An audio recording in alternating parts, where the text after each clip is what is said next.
Welcome to the Jacob Wayne Show. This is your Jacob Wayne, and with me, as usual, is your Kellen Gibbons. How you doing, sweetness? Oh, I'm doing as good as a Jimmy Eat World song can. How are you doing? Mediocre? Yeah. No, I'm doing way better than a Jimmy Eat World song, actually. I actually never really gave them a fair shake, if I'm being honest. Yeah, I've had a few people be like, "No, man, you should go back. They're actually really good. Listen to the whole album. It's not just the greatest hits." I do not like that song. I do like their other song that's kind of a hit that I can't remember the name of.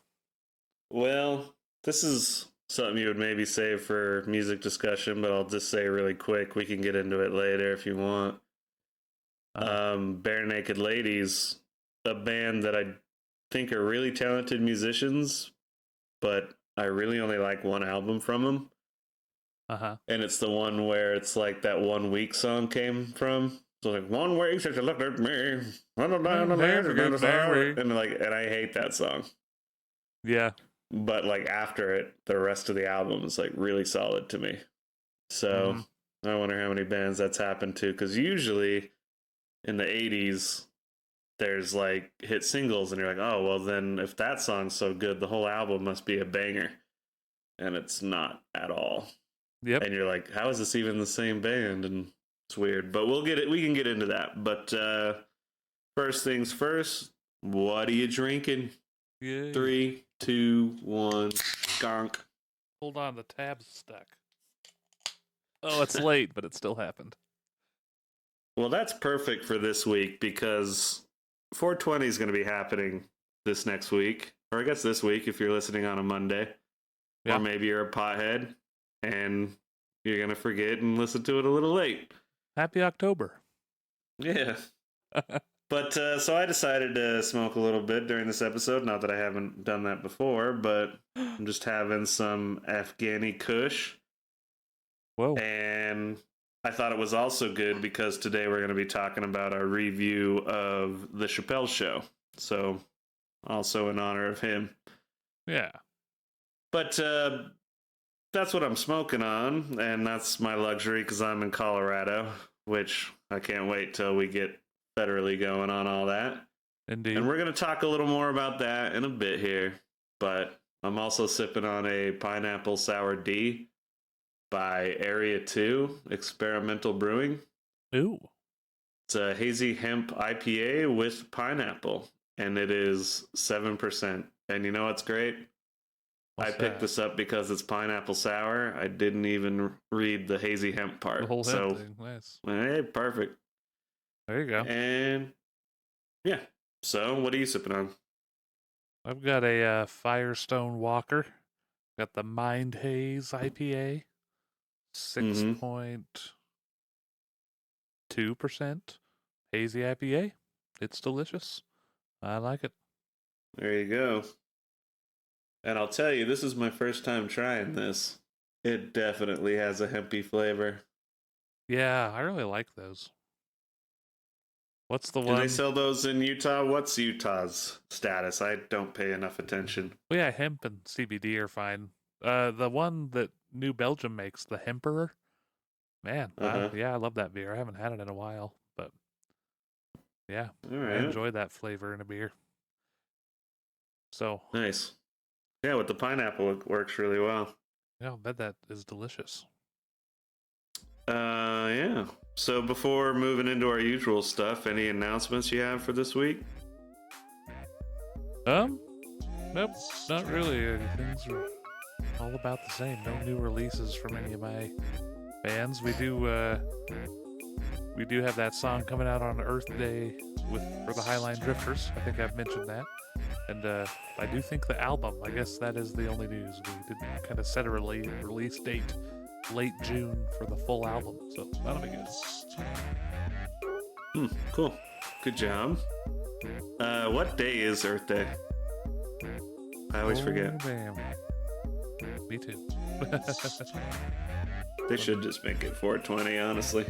That would make the most sense, really. I would think so. But maybe that is what they originally planned, and then yeah, that was like a couple days late or something. It's April 22nd. Oh, They missed. man. Yep. It's 2 days after. That's exactly it. We should do something for the Earth, man. Yeah. A little bit. Just I want to finish this cartoon. Now we'll do it on Thursday. So, where to start? I don't know. Why don't you hit me with something? I'll start thinking of some things before we really get into the Chappelle show or anything like that. Okay, well, the one thing I was thinking in our pre-discussion of Jimmy Eat World is the Weird Al parody of not Jimmy Eat World, that other song that you talked about, the Bare Naked Ladies song. That is the Weird Al song that probably jumps into my head. That's the Jerry Springer one. And I don't actually even know the Bare Naked Ladies song that well. Like, I do not know the original almost at all. I know the Jerry Springer one really well. Just random lines from it pop into my head. It's such a catchy little rhythm. So, but it's not the original. It's like, hey, you see the stripper with the implants? Like that stuff pops into my head randomly. Well, that's interesting because I think they were kind of doing that ironic, we're like kind of nerdy white boys that can like rap thing. Yeah. Because they did a cover of Fight the Power that actually wasn't that bad, considering. It's like kind of sounds funny these days, if I'm being honest. But yeah, at the time, not bad. And so I think they were just trying to like see how quick we can do this. And yeah, the lyrics are stupid. I'm betting you're maybe not as familiar with it because you're just a little bit younger than me. And I think it was huge with like preteens, maybe not even preteens, but like you're about to go into high school. So I guess that came out in 1999, if I remember correctly. So I would have been 13. So every movie you were watching at the time was stuff like She's All That or Can't Hardly Wait, like these teen rom-coms about sex. Yep. And you would have that song in it. Like, I don't think it was really everywhere as much as you thought it would be, but it was in stuff. It maybe was in 10 Things I Hate About You, but I could be wrong. So I think it was just big with my particular age, like people born in 1986 and a couple of years around that. Like, that was just the sound of the 90s and your budding sexuality knocking at the door, not realizing that it was going to be way more of a Cure song. Yep. I always went with Smashing Pumpkins. I can't get laid. Wee. That's how I was the first time. Yep. Everybody was. So I suppose one reason I wasn't able to think of anything off the bat was because of the weed. Happens. And that was the thing I was going to talk about, I guess, is some people that have known me for a long time would be like, oh, well, he must be a gigantic pothead. And I really was, as a high school kid, kind of going into my early 20s. And I'm really not anymore. Like, every other day, I'll maybe have a bowl. And that sometimes I'm like, oh man, that was too much. And I'm just like, yeah, I'm just going to sit on the couch and kind of write down my thoughts and regain my equilibrium. So it can definitely slow me down mentally. But I thought that was kind of a thing that we could discuss a little bit about. That is, now that it's legal in so many states, it, one question I'll get from people is, well, do you just do it all the time now because it's so readily available? And I think a lot of studies are coming out, and anecdotally coming from myself, that no, once it's available, it's like, it just doesn't quite have the ritualistic charm, I guess, it maybe had before. Or maybe I'm just getting older and it affects me differently now, and it's a different relationship with it. But yeah, that is. I also know my friends that have really gotten into it as they get older, and it's done them a lot of good. But it's definitely not something that just because it's more available that you do it more. It's, as most people would know, it's not addictive chemically. It's maybe addictive as far as a what's the mouth fixation or a ritualistic behavior or habit forming, but yeah, it's like psychologically habit forming, but not chemically addictive. Yeah. And that was also something interesting I heard on another podcast. They were talking about cigarette addiction.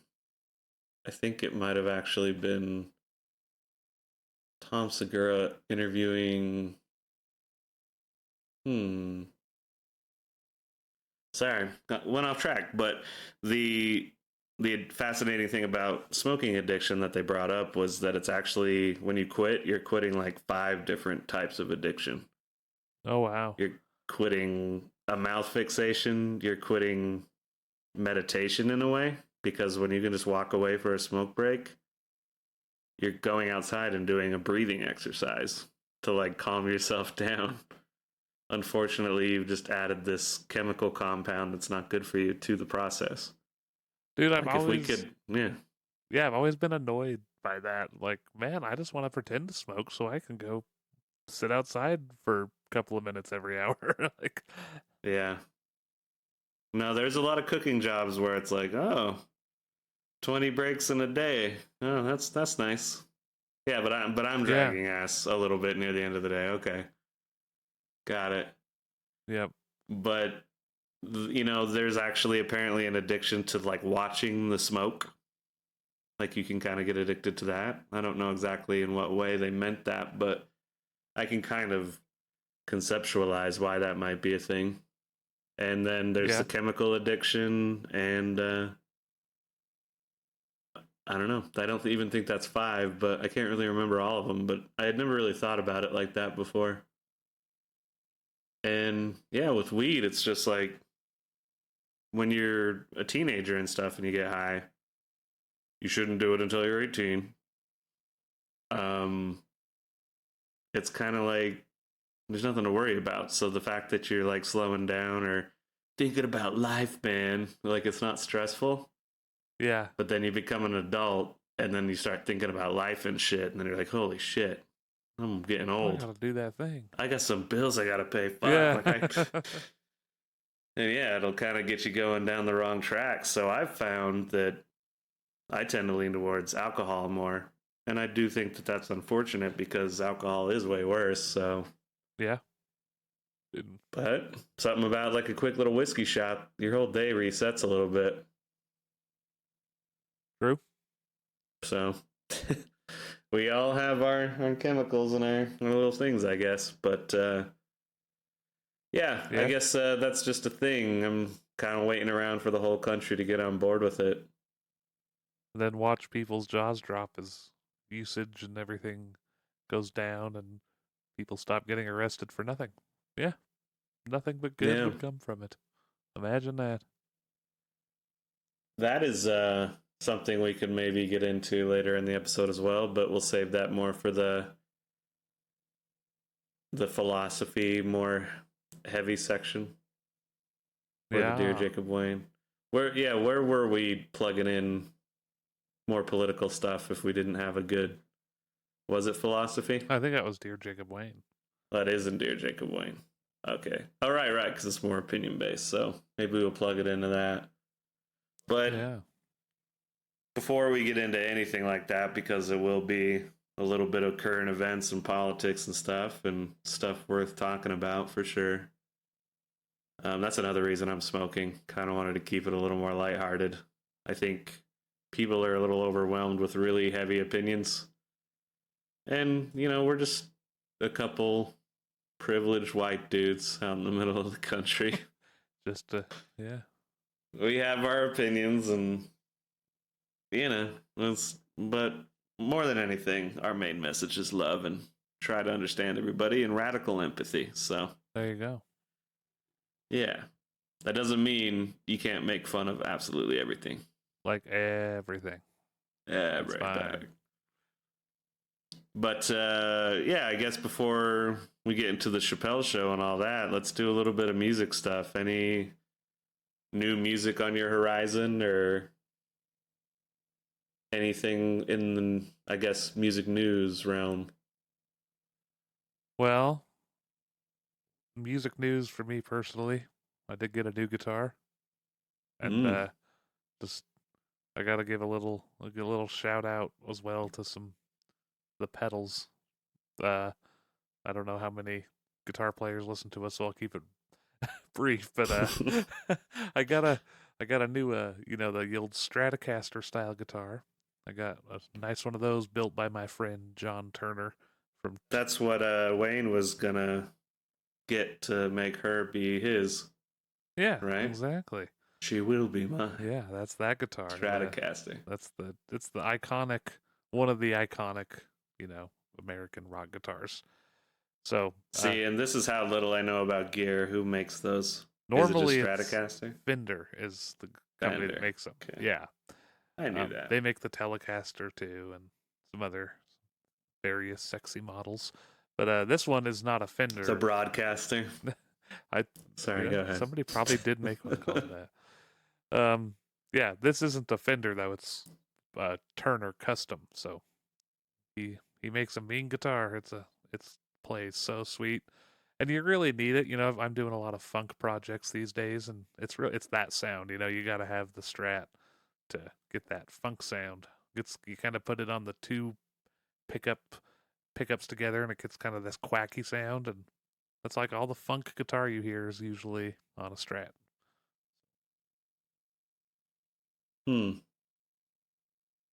Yeah, I suppose funk guitar is kind of like that. Like a duck trying to talk in cursive. Yep. And that could be the wah pedal and just everything else about it. But sure. Yeah. Good time. Yeah. That's my music news. And as far as albums that I need to listen to, I totally missed that. It's like a Snarky Puppy album.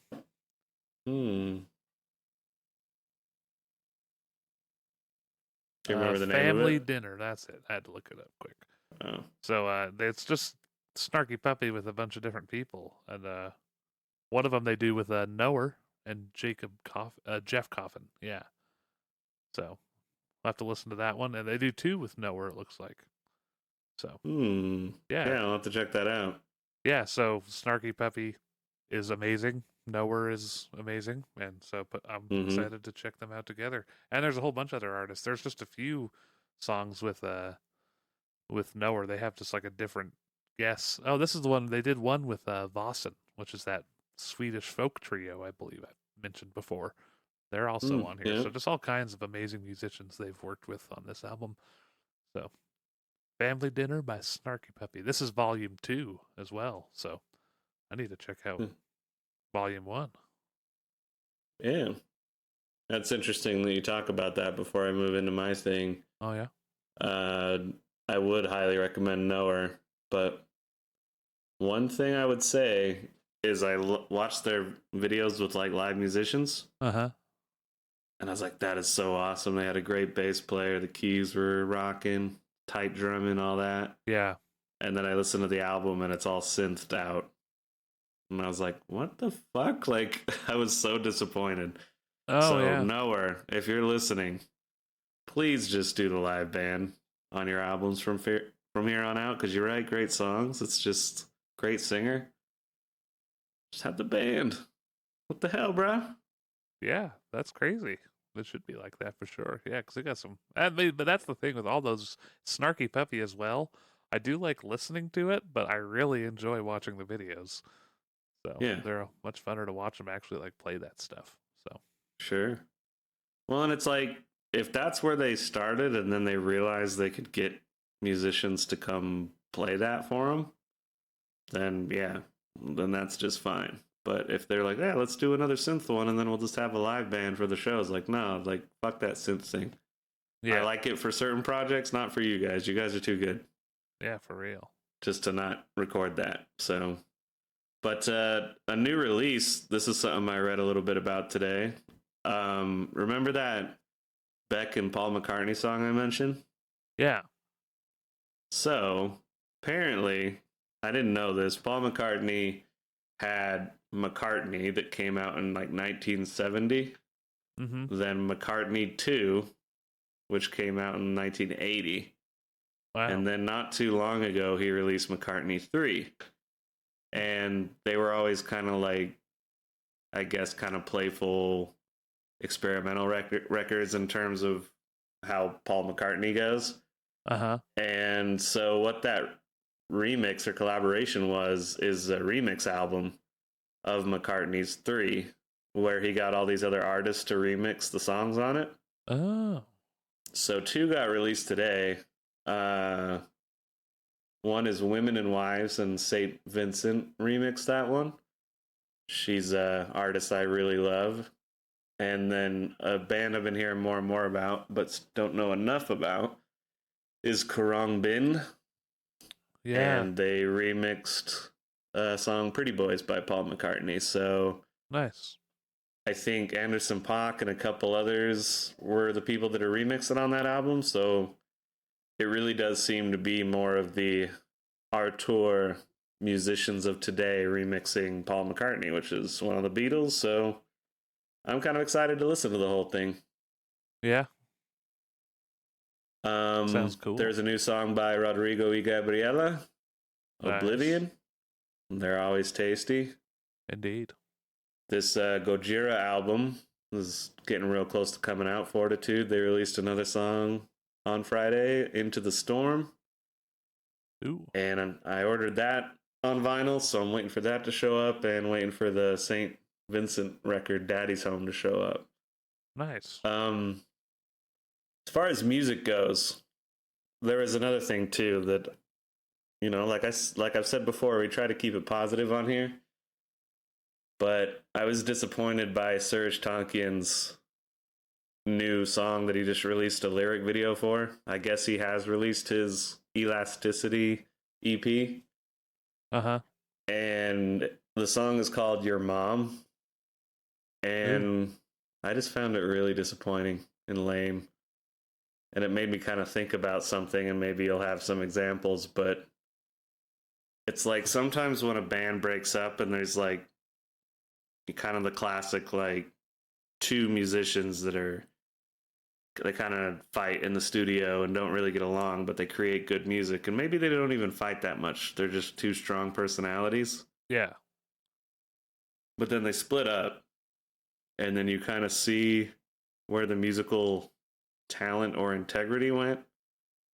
And not to like knock Serj Tankian too hard, because I think when he does jazzier, more cinematic stuff, maybe even acoustic songs, I think he shines. But he intentionally was releasing this EP as a rock EP, and these are songs that he had for System of a Down that they rejected or didn't want to do or something like that. And you just hear them and you're like, yeah, They turned him down for a reason. I think so. And it reminds me once again, it's all out of love a little bit, but Tom Morello, a guitar player from Rage Against the Machine, he does such amazing work when he has Zach De La Rocha with him, or Chris Cornell. But then when he doesn't have those guys there, it kind of like loses something. There's just something not there. It's like more plastic. Yeah. And I feel the same way about Serj a little bit. And it's just like, what do you think that is? You think it is just fuck, somebody else gave them the juice, or it's more of like, don't do that, do this. Yeah, I And think kind it's of kept them on track. yeah, or just it's just how they all work together was just part of the magic. Yeah. Has to just be in that full group for it to really come out.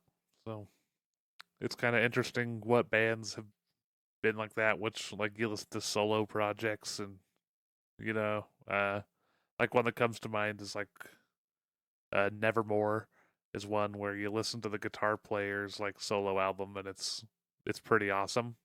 But yeah, Mm-hmm. I'm like, yeah, I miss the singer. And then you listen to the singer's solo album, and you're like, yeah, he definitely needs that other guitar player.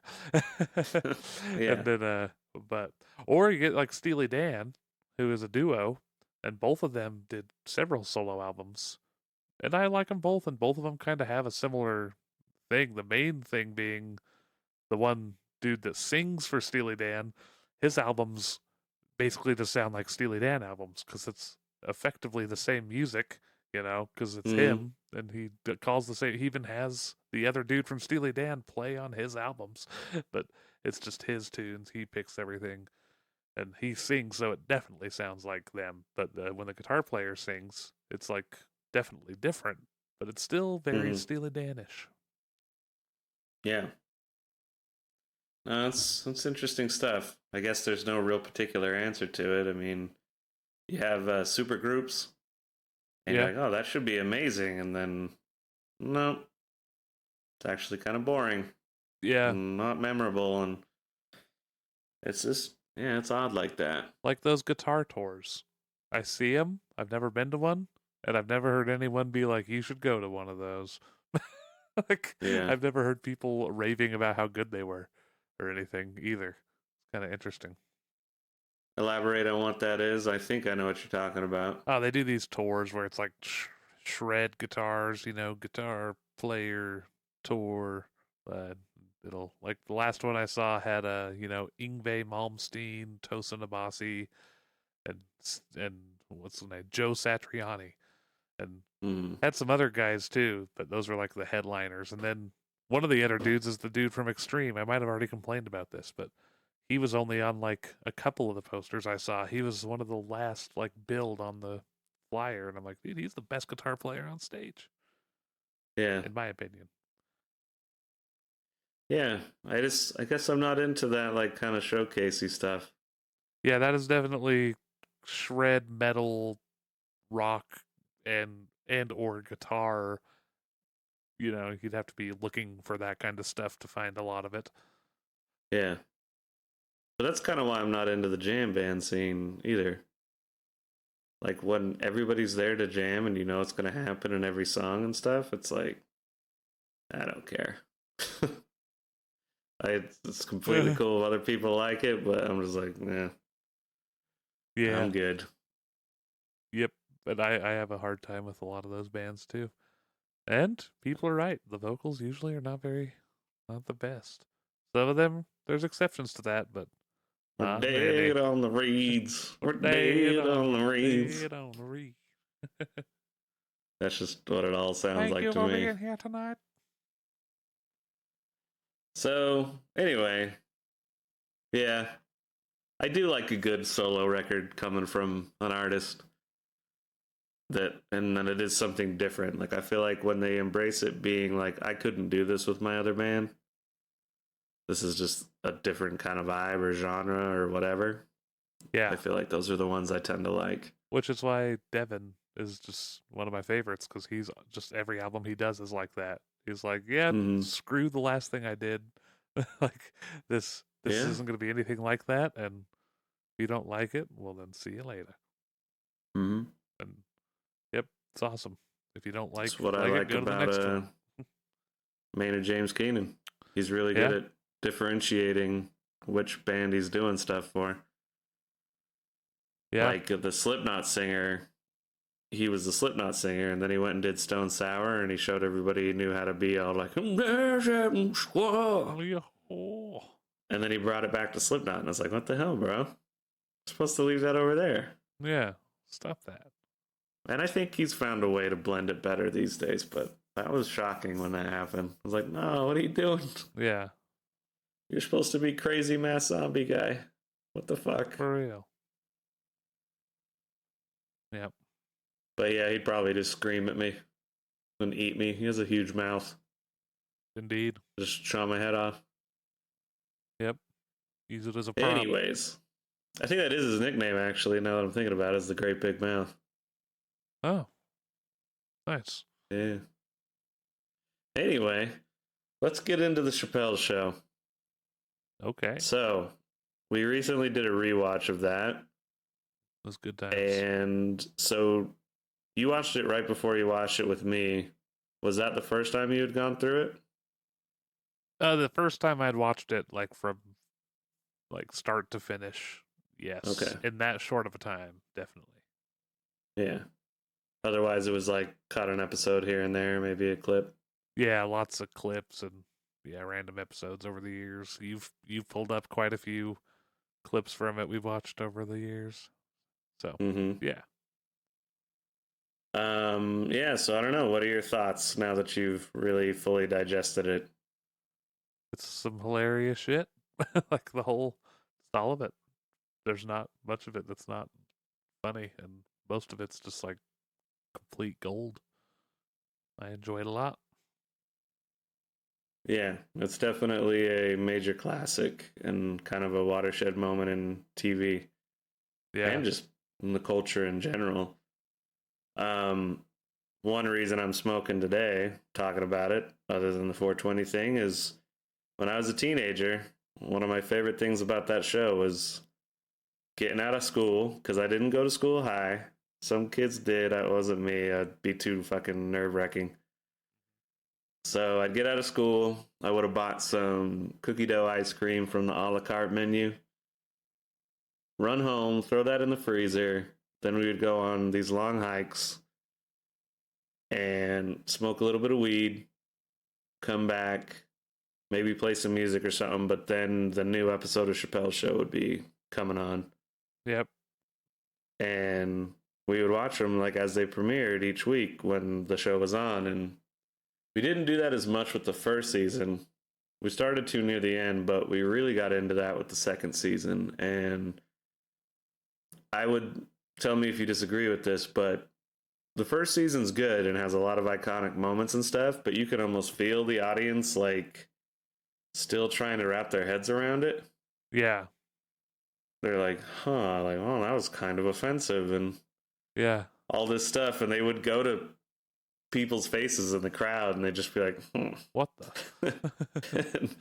and yeah, almost like after it picked up steam and started getting people to write about it, second season, just people seemed to go wild every episode and like, yeah, I'm ready for anything you have to throw at us.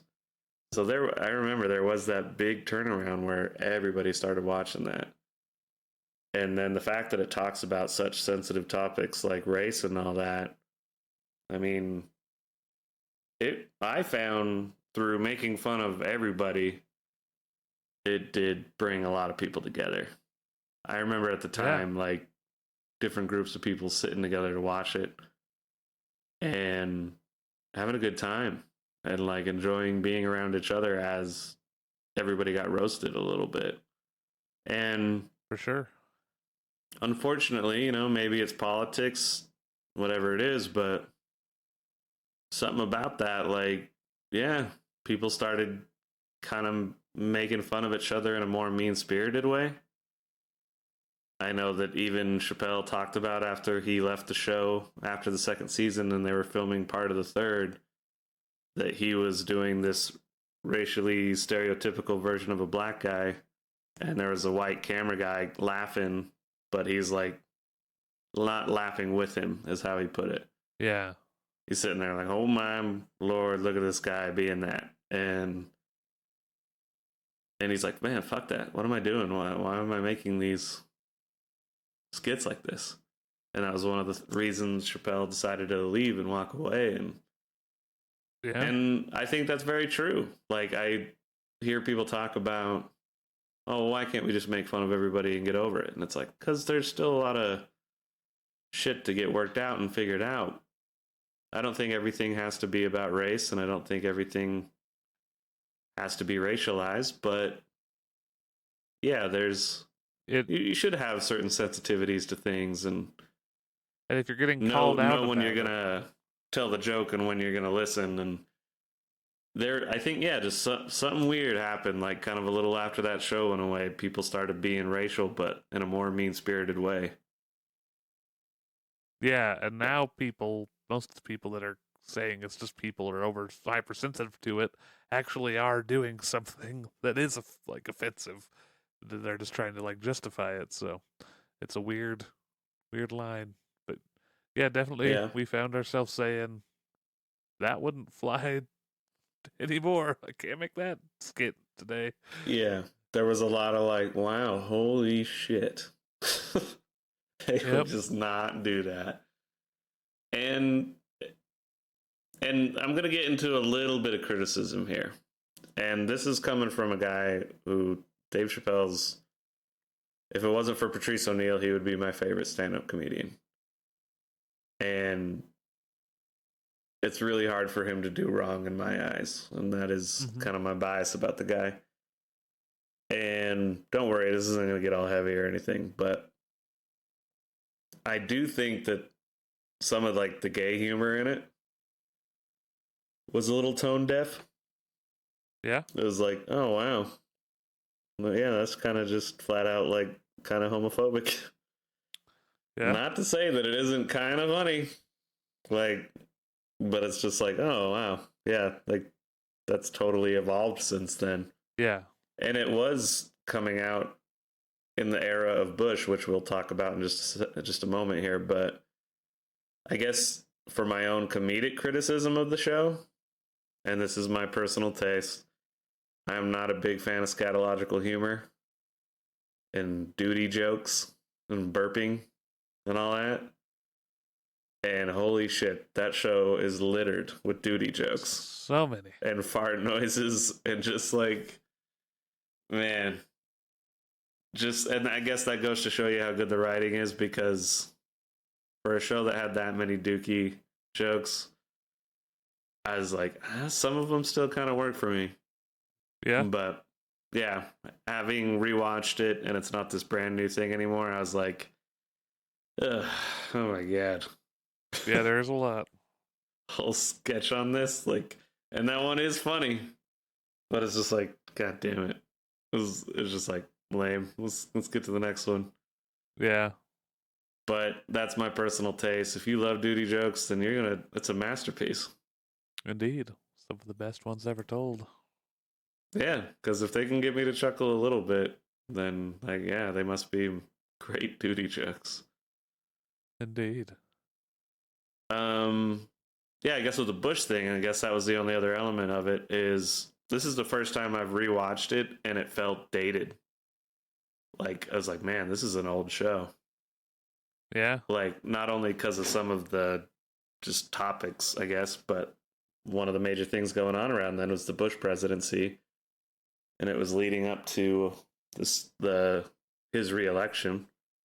Yeah. The Iraq War was going south, and yeah, and they just talk about that a lot, especially with the Black Bush skit, where they're like, "Oh, you're just going there for oil, right?" And yeah. it's like, "Don't worry, we're gonna distract them with gay marriage," and that's exactly what happened in that election. Yep. Everybody was pissed at Bush. The economy was starting to get fucked up. What the fuck is this weapons of mass destruction thing? And they're not showing up. And he's just not doing a very good job. And then, well, you don't want the gays to get married and immigrants. And everybody freaked out and elected him. Yep. There was it was actually kind of fascinating. There's another podcast you should listen to. Wicked Game. It's about every single presidential election. In the episode on Bush and Kerry, there was an event kind of near that election where Skull versus Bones. The Thrilla in Vanilla. Yeah, I remember that poster. It's on my wall right now. Came from the America the book. or something. Yeah, The Daily Show with Jon Stewart and the Founding Fathers present. Yeah, it's Yeah, on my wall right now. hell yeah. But yeah, there was.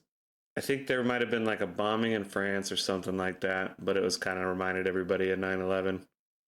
Uh-huh. And I'll try to remember that for next episode to clarify. But yeah, it's kind of everybody freaked out about that again. And it's like, oh, best not to switch ships in the storm, so on and so forth. But Yeah. I remember living in Florida when that election finally happened, and I was like, holy shit, they reelected that guy. This country's fucking stupid. And now, And then I was like, well, we elected a black guy, and racism isn't over or anything. But yeah, we'll never do anything like Bush again. no, let's make Bush look like super intelligent. Yeah, or at least a nice guy. That's kind of more the direction I Yeah, go with true. it. I mean, he looked It's just smarter. He definitely looked like a nice guy, but more compassionate. Compassionate conservatism. That used to be his thing.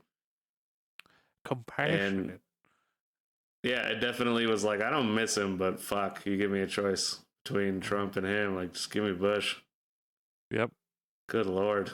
So after that, which we don't need to relitigate that, I'm never going to underestimate this country again, which, I think that is an experience for African Americans in this country that was kind of a wake up call. Is they're like, yeah, of course they elected a guy like Trump. What are you kidding?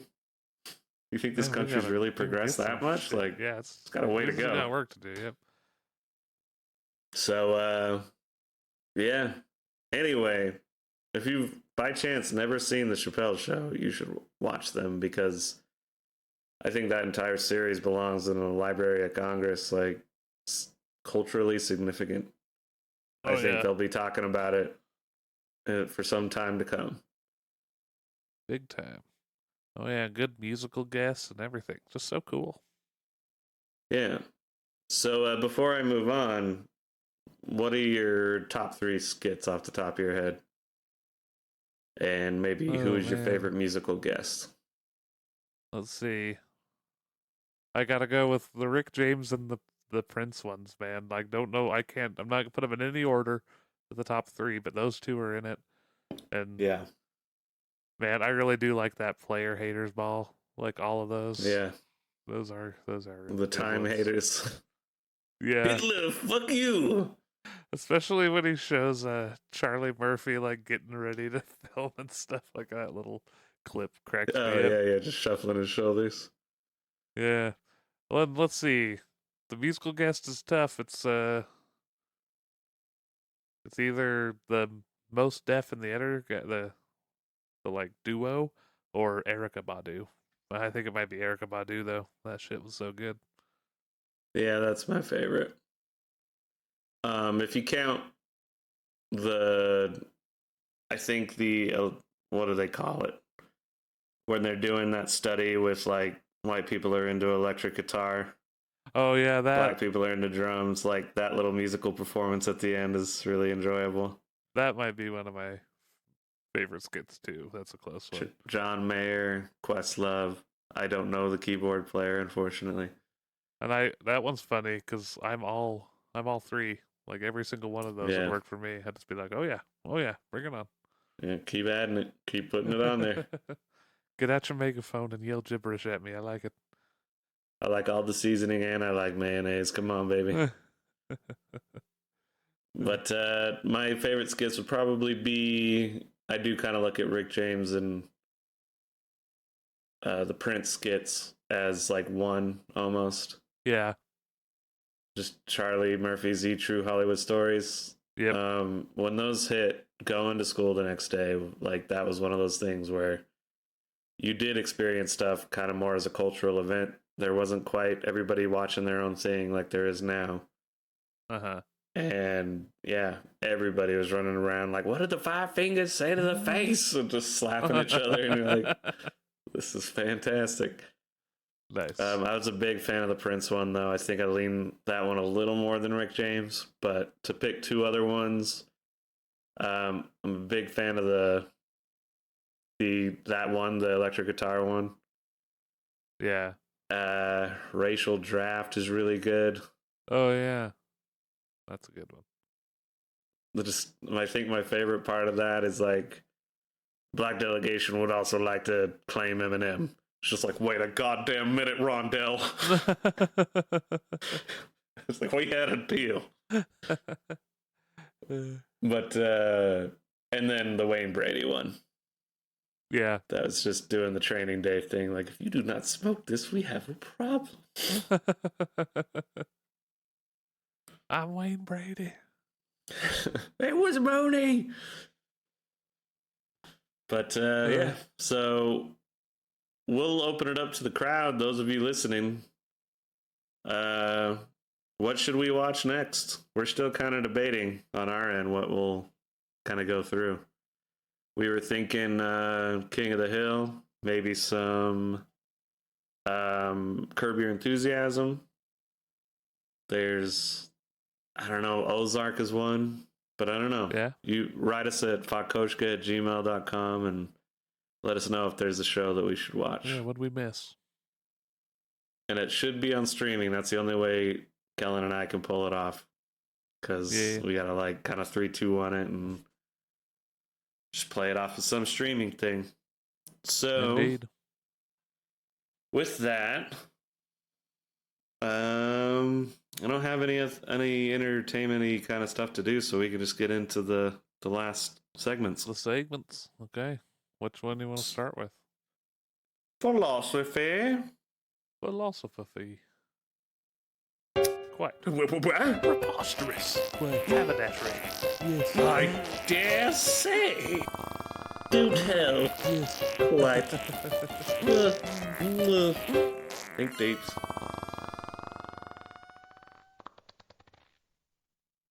Okay, we got a doozy today here for your pontificating. This one. Okay. Like, okay, this question literally alarms me a little bit, like, as to the nature of the person who wrote this list. So, here we go. Is it objectively wrong to torture innocent babies just for fun? Like, what? What? Why does putting objectively in there and just for fun make you think, like, what do those words mean to you? Like, do you think that makes this idiot at all okay? Not to destroy the illusion of the podcast, but your voice got a little louder over the last 30 seconds. Huh? Was there anything to adjust? Nope. Just making sure. But yeah. No, yeah, like that's I don't even care about that one. That's stupid. Like obviously I was just like, huh? What? Babies? Let's figure out this volume situation. No, yeah, like fucking that's stupid. You read it one more time. Is it objectively wrong to torture innocent babies just for fun? Yeah.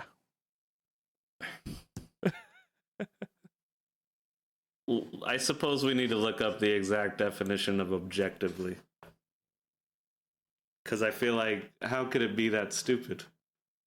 I think it is just that stupid. I don't think there's a definition that'll make it okay. I'm going to do this real quick, though, because sometimes, you hear a word so much that you kind of forget exactly what it means. Objectively, in a way that is not influenced by personal feelings or prejudices. In a way that can be known, measured, or proven.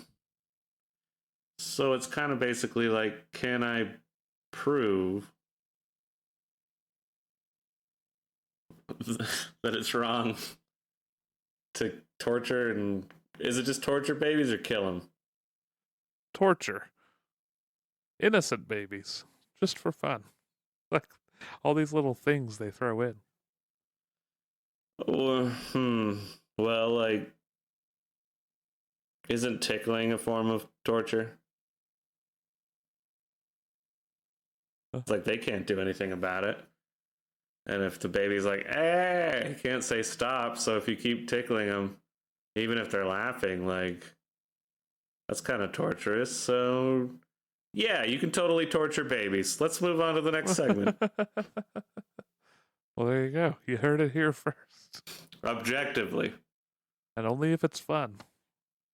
Yeah. If you're not Prove enjoying me it, wrong. stop it. Yeah, this list just keeps getting funner. Yeah. I mean, I'm glad they got their think tank together and yeah, really hammered this out for us. We're getting down to the core of what it is to be human. Indeed. All right. Yeah. We'll move on to Dear Jacob Wayne.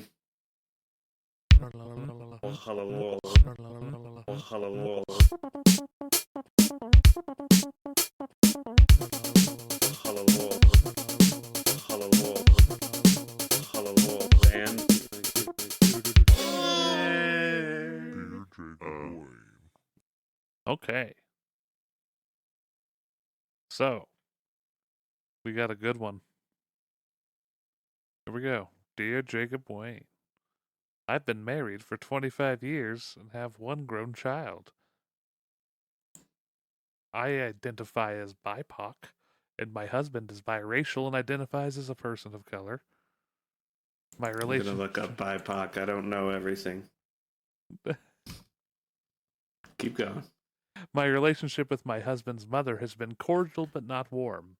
She's possessive of my husband, plus we have very different personalities. She is white, and when he was a kid, they lived in a primarily black neighborhood. She worked in that community, and he felt a part of the community. Flash forward 40 years, and my mother in law has moved with her other son to another state that is known for its active white supremacist movements. We haven't seen her during the pandemic, but conversations have made it clear that she is a Trump supporter and a Fox News fan. My husband ended up having a heated conversation with her a month ago and asked her about the change in her views. She called him a communist, and the conversation ended abruptly. We then we then received a thinly veiled threat through another family member from the other son who lives with her. A week later, my mother-in-law called my husband and acted like nothing had happened.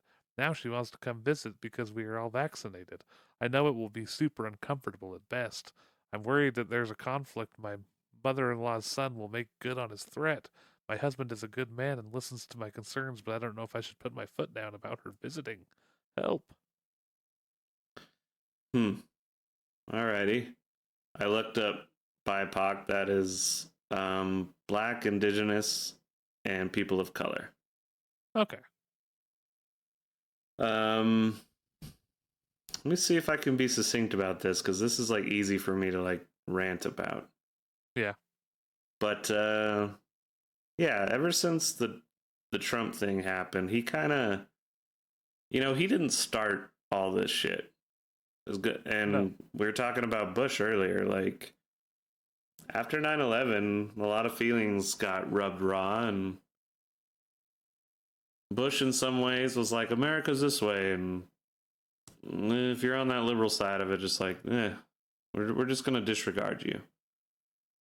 And then we dealt with 2 terms of that. And at the time, those of us that were liberal, I was really liberal at the time. I think I'm still pretty much a liberal guy, but I think it's a little more nuanced than it was when I was in my 20s. Mm-hmm. And then Obama got elected. That was my first election I got to participate in. There was this feeling of like, wow, I can't believe we have our first black president and got rid of Bush, and they're just going to progress from here on out. And, that's kind of a naive person in their early 20s thing to think. Obviously, shit was still really emotional, and I think people that complained and whined about Obama were ridiculous. He definitely did things wrong and wasn't perfect, and I guess in that sense, there was a lot of people on the left that were kind of like treating him with that cult of personality and just worship. And that basically made everybody on the right that thought, well, we were protecting your ass during Bush and then all this liberal shit and blah, blah. So fuck you. We're just going to throw it all behind this Trump guy.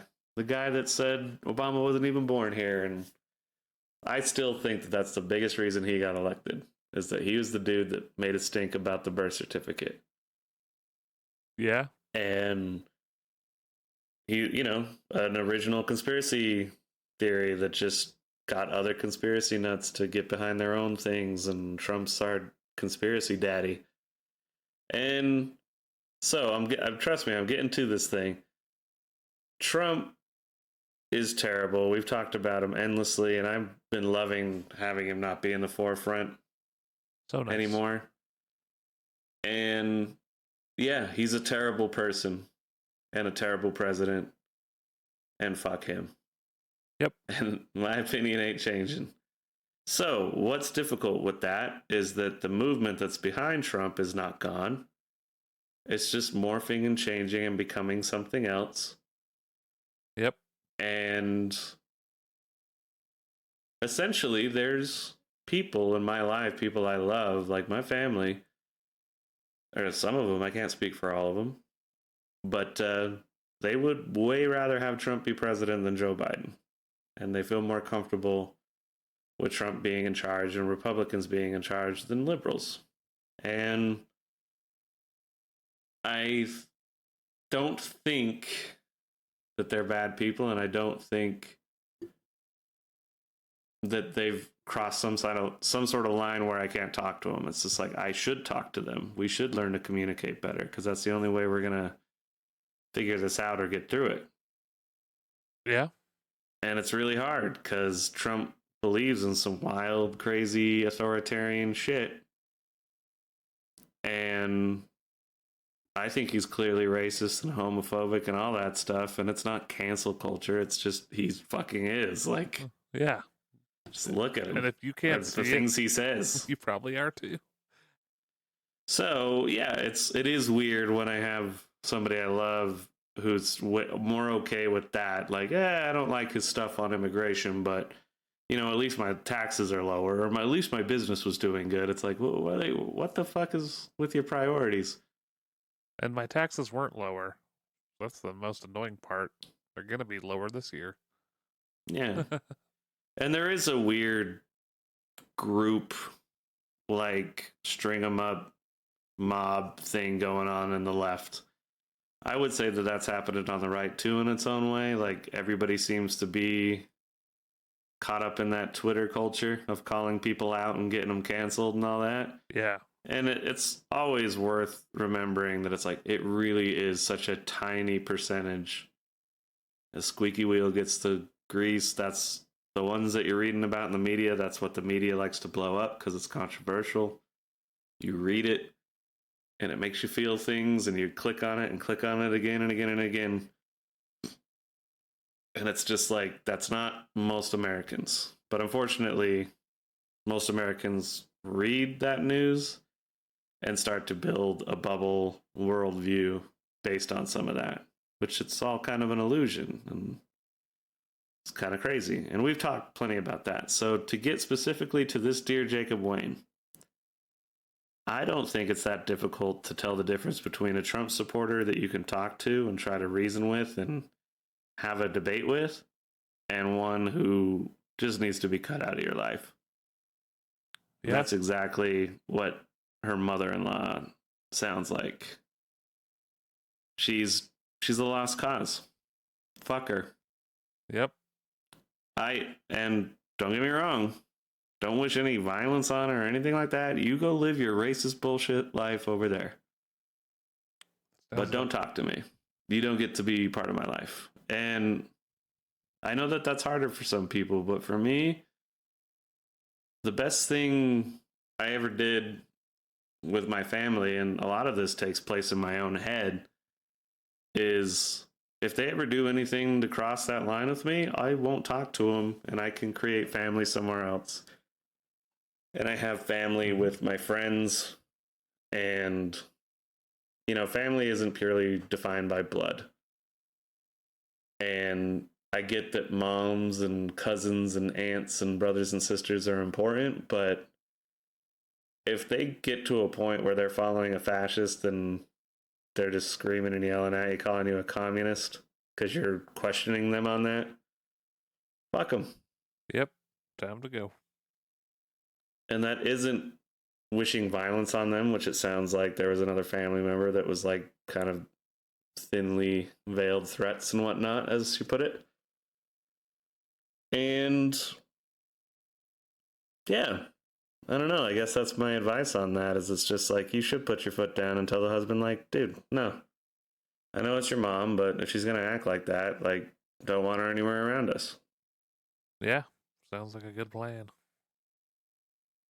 But yeah, that is the conundrum we're in today. Is how do you even start a conversation with somebody that you're so wildly opposed to? And it really is hard for me to envision like what is so scary and terrible about Bernie Sanders, I guess, or Yeah, even yeah, you don't have to be wildly into Joe Biden, but I'm not scared by him being in the presidency. That seems like, eh, well, America as usual. So some of it's progress and some of it's a lot of frustrating political bullshit. the only things I've seen people have to complain about him is like things that Trump did anyways, just like weird rambling sentences, and he like fell over that one time. Like Trump fell over, couldn't drink, walked funny. Nothing he ever said made sense the whole time. Like, Well, and eh. that's the thing is like either one of those things, who gives a fuck? What did they do as a president? And that's why I say fuck Exactly. Trump. Yeah, because he did that and also He was didn't do such a shit. piece of shit as a president. And, you know, Joe Biden's doing a couple things right, doing a couple things like, I don't know about that. And but yeah, I will say this. Liberal people's messaging and their puritanical way of espousing their ideas is obnoxious and annoying, and I don't think liberals used to do that. It's gotten worse over the last 20 years, and yeah. So I once again recommend that rather than worrying about fighting with your family member who has wildly different views than you, just kind of like question yourself, think of ways that you can be better at getting your message across and making sure that it's a message that isn't too dogmatic or too rigid or unrealistic when put up against the human condition.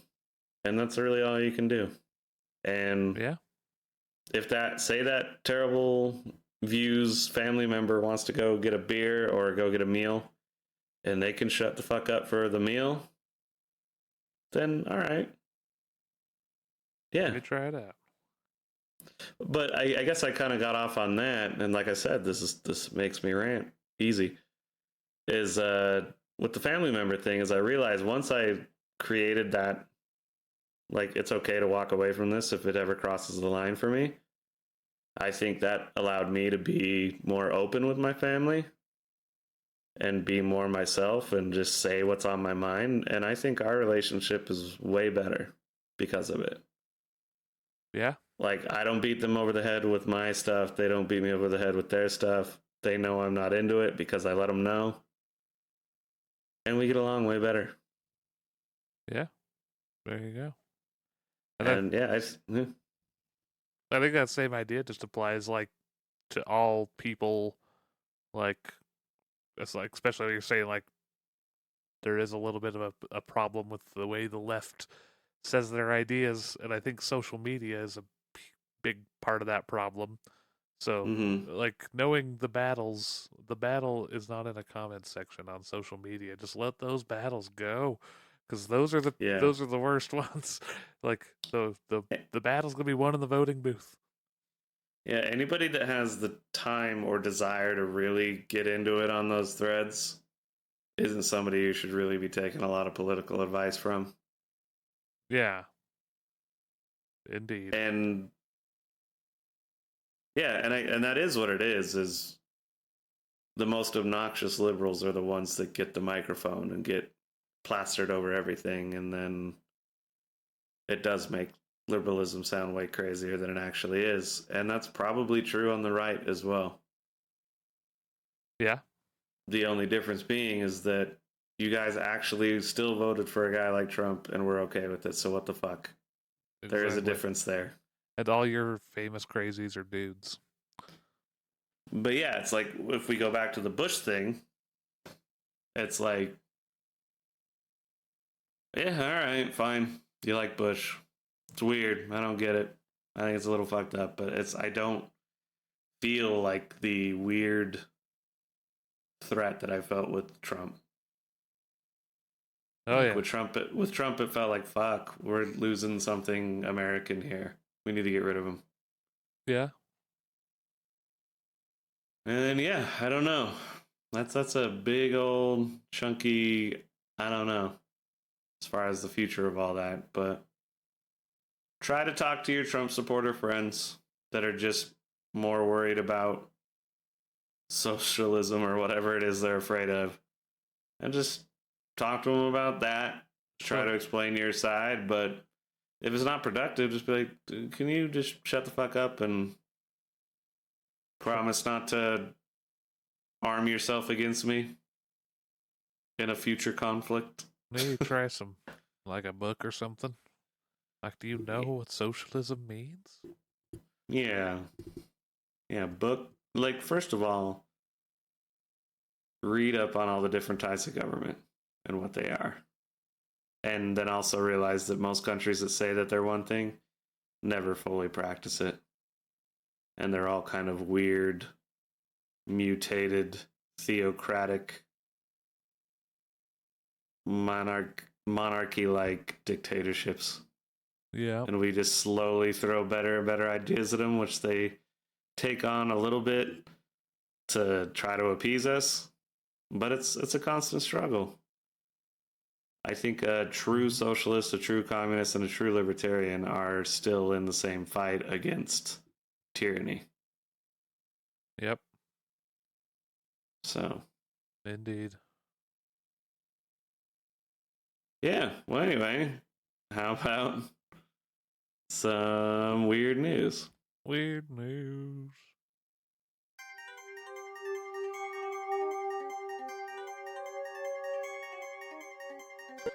Like that. Like that. Like that. Like that. Like that.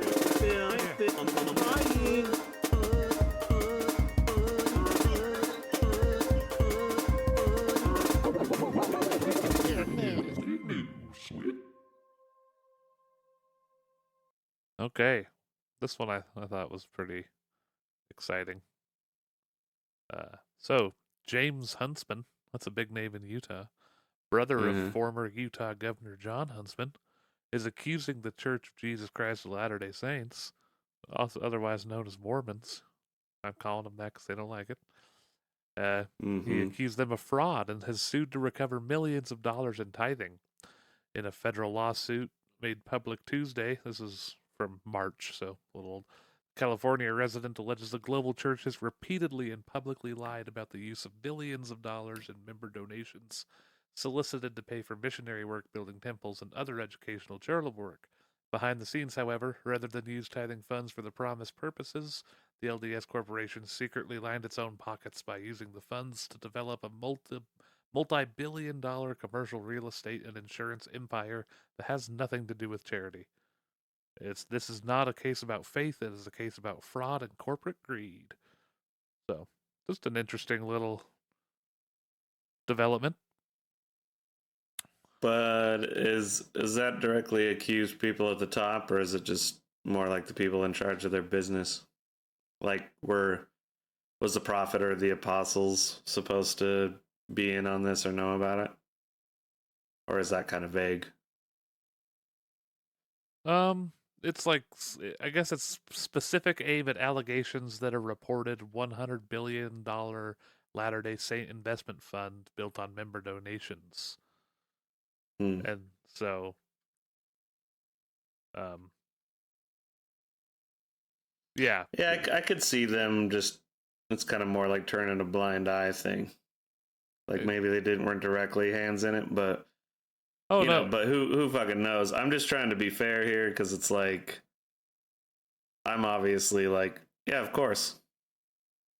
there's there's a giant religion taxing people 10% and just they don't get taxed themselves because they're a religion. Like, of course there's some fraud going on with that. Like, because I don't believe that just because you're a member of that organization that keeps you infallible, and I think any realistic Mormon would say the same. Yeah. Like, yeah, they're human, they're fallible, they sin just as much as the non-believer, so on and so forth. But yeah, so I don't know. It's I yeah, this is just one of those episodes, man. It's like if you're not already like looking at your religion and seeing how many people at the top of it are taking humanly humanistic advantage of it, and what I mean by that is like worldly things like money and possession, and you know, there's been sexual scandals in the church. It's not like the Catholic Church, but Well, it could be they're just like better at covering it up. maybe. But that's just what I'm saying. Anytime I see an organized religion, whether it be Islam, Christianity, Mormonism, Judaism, whatever, it's got that smell on it. It's like this is like a corporation, like. Oh yeah. And you know, that's me. And some people are, you know, obviously, if it wasn't politics, then religion's gonna get them really all heated. But it's just like you can have God inside your heart, and you don't need any of that. So why does humanity need that so bad? That's a good philosophy question. There you go. Not whether we should torture babies or not. You know, it's also objectively okay for torturing kids and babies, taking them to church. True that. And making them sit in fucking church for 3 hours on a fucking weekend. The worst. And especially just the Mormon church in particular. That's the one I just don't get, man. That's straight up culty, and you can tell that those dudes are loaded. Like, they don't, yeah, that's just blows my mind. They're very socialist, and they send a lot of their sons to business school, so they got that great corruptible mixture of being socialist and really good capitalist at the same time. Yeah, multi-level marketing like crazy. Yeah. Well, and I will say this is that now that I've lived in a bunch of different places, Mormonism doesn't have the same sting that it used to. Like any other place I've lived, there's like, oh, this is the majority silly bullshit system that these people tend to believe in. Yeah. And so, don't get me wrong, I spent some time away from it, came back, started to drive me crazy just like it did growing up. But yeah, now I'm just like, it's a little more silly to me.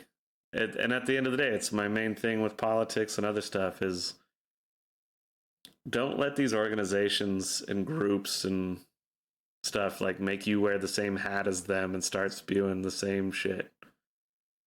Like it's all manipulative. You get on our team so we have a little more power to fight with these other teams, and just think for yourself. Like you don't need an organized religion and nice Sunday clothes to go compare on Sunday with other families to get close to God. I would even argue that gets you further away from God. Exactly. Go up in the mountains, meditate on your own. I'm not saying go do mushrooms. That might help some people, but no, just straight up dead ass sober. Go up into the mountains and sit and meditate on the side of a hill. Good times. And I think you'll get closer to anything like that than going into church. Big time. I agree. And, you know, you might come out of it like, yeah, I don't think there's a God. Or maybe there is a God, or maybe there's multiple gods, or maybe this is all a simulation. All of that is okay to think and be valid because another thing I like to say is human beings are barely out of the jungle, and there's so much we don't know about the way the universe works. Oh, yeah. And how it operates. And so just enjoy the mystery, the giant question mark, the giant throbbing question mark. Let's get used to it and, yeah, have fun. Yeah, that's all you really can. Like, it was that other philosophical question from a couple episodes back. It was like, what is the purpose of life? And it's like, to live. Yeah. Just live your life and try to be better than you were the day before. Because ultimately, you'll enjoy it more. Exactly. In order to have enjoyment, you need to work sometimes, because if it was all just pleasure, then that's too much of one thing. You become lethargic, unhealthy, you die sooner. Yeah. You got to work for the good things in life and have trials and tribulations, just like all of us. And I was saying, go sit on the hillside up in the mountains to get closer to that spirituality. To go back on politics a little bit, I would say participate in your community and do some charitable work in whatever way that is. Maybe help teach a kid how to play an instrument, maybe feed some people in your community, go help build a fence somewhere, maybe just donate money. But when you feel a connection to your community, I think it's a lot easier to break down the fundamentals of what's actually needed in our political realm and what government's for and what community's for and what pulling up yourself by your bootstraps is for. And then suddenly you realize that those silly names like Democrat and Republican and all that don't matter all that much. Yeah, and most people don't fall as cleanly into one group as they seem to. Yeah. You know that diagram test where you kind of find out where you are? It's like, looks like a window. Yeah. Most of my friends, we can disagree wildly on different policies and this and that, and then we'll all take that test. And we almost all end up near each other as a socialist libertarian. Yep. And maybe the test is broken, but if that test is based on politics as it's ran today, then maybe the system's broken. There you go. But I also don't think a violent overthrow or anything like that is... I think that's the childish shit you think of when you're in your early 20s. We can totally fix this shit with just some common sense legislation and people educating themselves. And it does start with the people. It all starts with the people. We just got to get the right people in there. We got to start getting out, and we like, dude. That's the thing that's made me hopeful is like this whole Wall Street thing. People are working together to affect something that big. We can totally do it in the voting too. Like people just accept that certain states are just gone forever or something. Like we could do some big shit if people just learned how we could get out and aggressively, get to certain districts and get them to switch to this. And yeah, it could be done. We can do it. Absolutely. And there will always be adversity. There's never going to be like the finish line for any of this. True. Time will always change and progress, and there will be new issues, and there will be, for lack of a better term, the good and the bad. And they'll be at each other. Indeed. But with that being said, let's wrap up this episode. It was nice to get back to one of these after our fun movie commentary episode last week. Yeah, I hope y'all enjoyed that. That was a fun one. Yeah, we might be aiming for another one on the 35th episode, but it's just a matter of how we line things up. And we've had a couple, maybe almost guests here and there, but they cancel on us. So if you would like to be a guest on our show, you think you got something to bring to the table, write us at fakoshka@gmail.com. I think we're about ready to start having some guests. It'll be fun. I don't mind these at all. I love chit-chatting with you, Kellen, but yeah, just get in some other flavors. Yeah. Aren't messing with the recipe a little. We could get some like scientists up in here and learn some stuff. It'll be fun. Oh yeah. Definitely. Try to expand our bubbles, I guess. For sure. And I'm also looking into getting a camera, and we might start having a visual element, but we'll see how that goes. Yeah, that could be fun. Oh yeah. And if you're excited about that, write us at fakoshka@gmail.com. Yeah, let's do it. All right. I'll talk to you next week. We'll see you then. Thanks, everybody. Bye-bye. Thank you for listening to The Jacob Wayne Show. If you would like to contact us, please write us at fakoshka@gmail.com. That is FAKOSHKA@gmail.com. You can find us on Spotify, iTunes, and YouTube. Simply search The Jacob Wayne Show and it should pop right up. Make sure you like and subscribe and leave a review and share this podcast with your friends. Please write us. It helps add content to the show and makes the show even better for you, the listener. Thanks for tuning in.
Welcome